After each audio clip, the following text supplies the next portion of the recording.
My father actually had actually got to know Ornette a little bit in the late 50s. They were out in California around the same time. And my father had many stories of Ornette Coleman being at jam sessions and musicians in the back laughing at him. Oh yeah, I mean, a lot of guys just were not. And I think that once he got to New York, there was like this camp of guys that was into Ornette, and this other camp that hated it, you know. But at the same time, Ornette was still influenced by Charlie Parker and still wrote blues and rhythm changes. And... Ready? 1, 2, 1, 2, 3, hit it.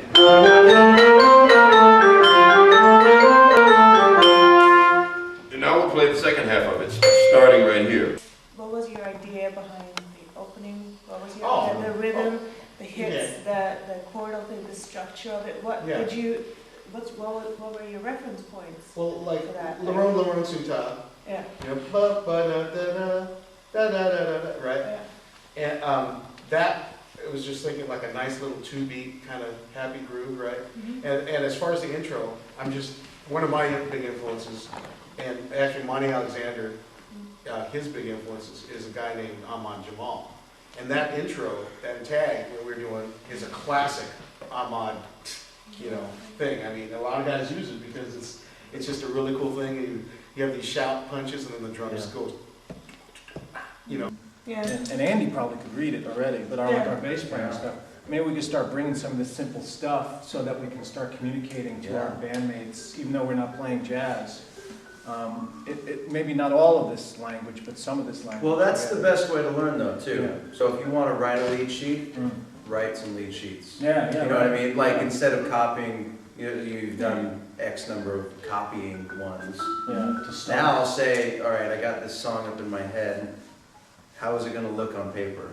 What's going to happen is you have to put some harmony to that melody, right? How would you go about it? If you have to put a triad or a chord to the C, how would you go about it? So what else can this, out of these 3 options, what else can the C be? What else can the C be? Where did the B come from? And this is where I come in, because I took the time and I sat down with elders and I talked to them and I just listened.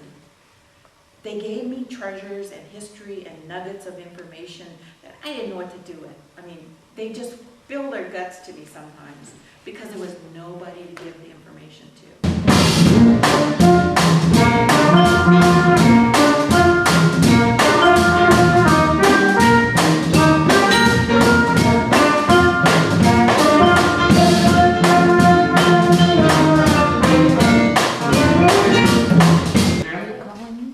C major has no flats and no sharps. Okay? Its relative minor is A minor. I'm going to talk about a little bit about chord substitution. So, for example, I can't remember who. That is exactly correct. And that's sort of a way of, because the thing about slowing things down or breaking parts up is it helps with clarity and it helps you get a better understanding of it.